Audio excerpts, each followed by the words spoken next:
everybody, welcome to Toss Age Gaming. Today we're reacting to some news out of CMON. They just released a revision to the game modes for Song of Ice and Fire miniatures game. And within those revisions also is a new mode. So let's take a look. The old modes aren't changed a whole lot. In Game of Thrones, they've placed the objective in the center. Like we didn't know how that worked.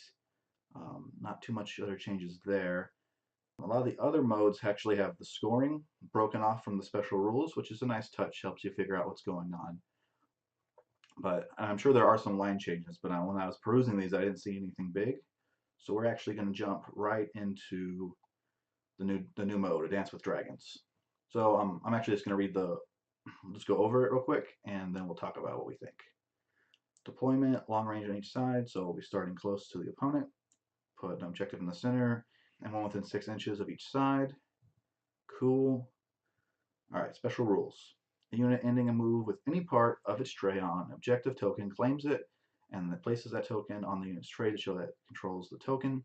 While controlling an objective token, this unit may never march, and its speed is reduced by 2. This cannot be increased by any means. So holding an objective is a little more serious now. It slows you down. You can't bounce off an objective really fast and hit a flank necessarily because you'll be slowed down. You may only control one objective token at any time. If a unit controlling an objective token ends a move over another token, their opponent places that token anywhere within 2 inches of the unit's tray, so long as the token is not over impassable terrain or the unit's tray. So you can't use one unit to hold down multiple tokens. In fact, doing that would be foolish, as it'll give your opponent the ability to move the token. If a unit holding an objective token fails a panic test or is destroyed, one enemy unit chosen by the opponent that is engaged with it claims the token. If there's no enemy engaged with the unit, the opponent places the token anywhere within 2 inches of the unit's tray. Okay, so this is actually really cool. Like, one of the annoying things about really all the objectives in this game is that it feels like once you have it, you generally don't lose it unless a lot of force is brought against the enemy.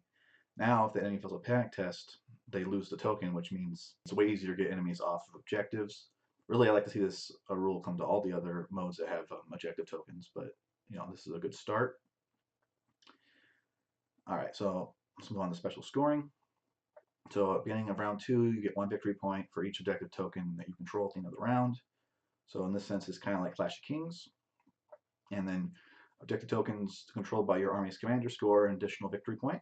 The objectives are fixed. Objective A is when you score points from this objective, you have one enemy combat unit become vulnerable and weakened. Objective B, while you control the objective, this melee unit's attacks gain sundering and vicious, and they suffer due to your wounds after completing melee attacks. Objective C, when you claim this objective, target one enemy NCU. While you control this objective, the NC loses all abilities. Okay, so I'm actually really happy with this mode. It kind of just feels like a fixed version of Game of Thrones. No offense to Game of Thrones, but it has some issues. Like I already said, it's hard to get enemies off objectives, which kind of means that you can end up with several units just camping on objectives while you fight over the center one, which just seems to happen a lot. And then the other thing that's really annoying about it is that there's no way of knowing who's going to get the two victory point objective near them, and whoever gets that is going to have a huge advantage. These set objectives are really cool. I think that's a really good change to the game. The other thing that's huge about this is the fact that you can get the token off of someone without destroying them. And actually, even the fact that holding a objective token slows you down and penalizes you a little bit is also really good, because it takes the game away from just being this rush to get on the objectives. Not that you're still going to want to get on them, but it's not quite as powerful as it was before. And one other little cool thing is this encouragement to have your commander in the fray. So all in all, this is a really cool mode. I'm pretty excited about it. Can't wait to try it out. But we're not done, because they moved Storm of Swords down to the end, which makes sense because, oh, I didn't see that. This game mode is not used for tournament play. That makes a lot of sense, because the game mode doesn't end until the end of round 6, meaning it really couldn't be used in tournament. All the defender has to do is kind of slow play a little bit, and they're basically guaranteed to win. But the thing I wanted to point out actually is, of course, they've broken out the rules a little bit better, divided it up, but specifically castle walls not terrain pieces or combat units. They unique structures and are affected by rules or effects, except those specifically mentioned below.